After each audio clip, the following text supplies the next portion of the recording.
Kasih karunia dan damai sejahtera yang daripada Allah Bapa dan anaknya Yesus Kristus menyertai kamu sekalian. Amin. Ibu bapak saudara-saudari yang dikasihi oleh Kristus Yesus, firman Tuhan menyapa kita pada pagi hari ini, pada hari Selasa tanggal 21 April 2020.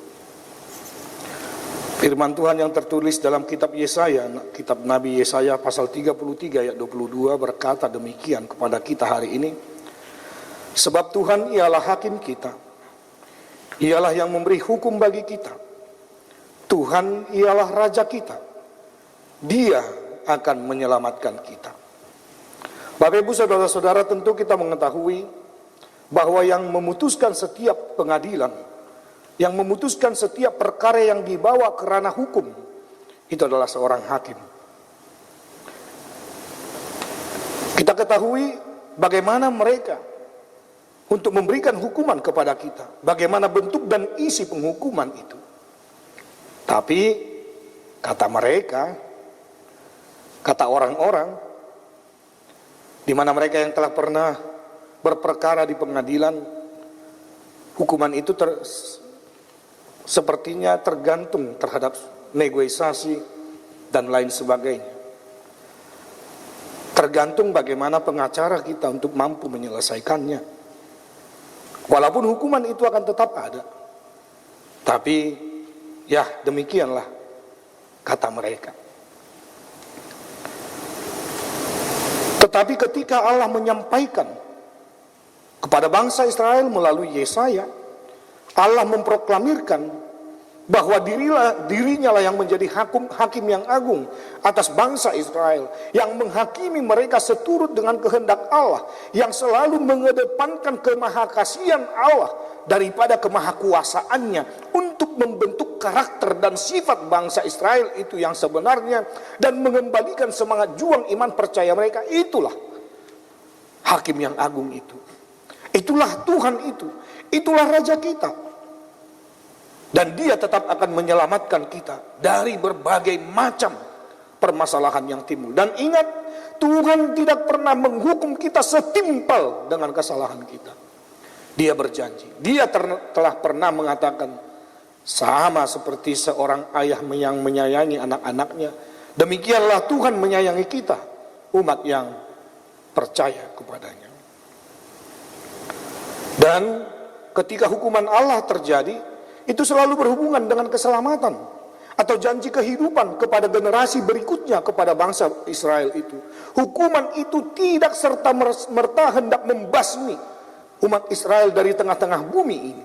Dan demikian juga ketika hukuman itu bisa kita rasakan dalam kehidupan kita, itu tidaklah untuk membasmi kita atau untuk mengusir kita dalam mempertahankan kehidupan kita. Ibu bapak saudara-saudara, apakah social distancing, work from home, study at home, bisakah itu dikatakan sebagai hukuman saat ini di tengah-tengah pandemi COVID-19? Saya hendak mengatakan kepada kita seluruhnya, ini bukanlah hukuman,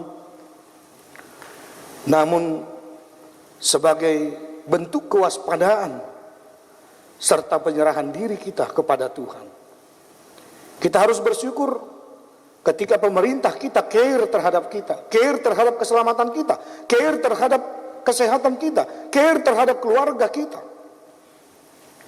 Allah adalah tempat perlindungan dan keselamatan kita. Dia akan menghakimi kita. Dia yang akan menuntaskan permasalahan bangsa dan negara kita ini. Jangan pernah kita mencobai Tuhan Allah kita itu sendiri. Jangan kita dengan sengaja ikut terlibat dan membuat masalah dalam kehidupan, masalah kesehatan kita, atau kita pergi bergegas untuk berkumpul-kumpul dengan saudara-saudara kita tanpa menghiraukan social distancing tadi. Mari ibu bapak saudara-saudara, dengan semangat juang keimanan kita dan menjauhkan segala kemungkinan yang bisa terjadi dalam hidup kita, ingatlah, hanya Tuhan yang mampu berperkara dengan kita dalam keadilan dan juga di dalam kemahakasiannya yang sempurna. Amin. Kita berdoa. Terima kasih Bapa di sorga. Engkau mengingatkan kami kembali bahwa Engkau adalah Hakim yang agung, Tuhan dan Juru Selamat kami yang hidup. Engkau telah mempersembahkan kehidupan baru dalam hidup kami, di dalam Kristus Yesus Tuhan kami. Kami mau Tuhan, supaya Engkau tetap melihat dan meneliti hati kami masing-masing. Kami hendak bergegas untuk menyambut keselamatan yang daripada Engkau. Biarkanlah juga bangsa dan negara kami ini Tuhan bergegas hendak menyambut keselamatan yang daripada Engkau. Jauhkan pandemi Corona-19 ini Tuhan. Jadikan kami tetap menjadi umat Tuhan. Kami mau memandang kepada salib Tuhan. Kami mau memandang kepada kemahakasihan Tuhan. Jangan hukum kami Tuhan akibat daripada pelanggaran-pelanggaran kami. Tetapi hukumlah kami di dalam belas kasihan-Mu yang begitu ajaib, yang begitu sempurna itu. Supaya ketika itu kami rasakan, kami tetap aman dalam perlindungan Tuhan. Terima kasih Tuhan atas kesehatan hingga pada hari ini Kamu berikan kepada kami. Terima kasih Tuhan atas kebaikan yang Tuhan berikan juga atas keluarga demi keluarga jemaat Tuhan yang Kau kasihi. Terpuji-pujilah nama-Mu yang kudus dan mulia itu. Dan Engkaulah yang mengatur tatanan kehidupan kami.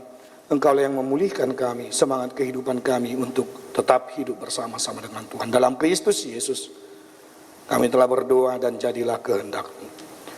Anugerah Tuhan kita Yesus Kristus, kasih setialah Bapa, dan persekutuan dengan Roh Kudus menyertai engkau sekalian. Amin.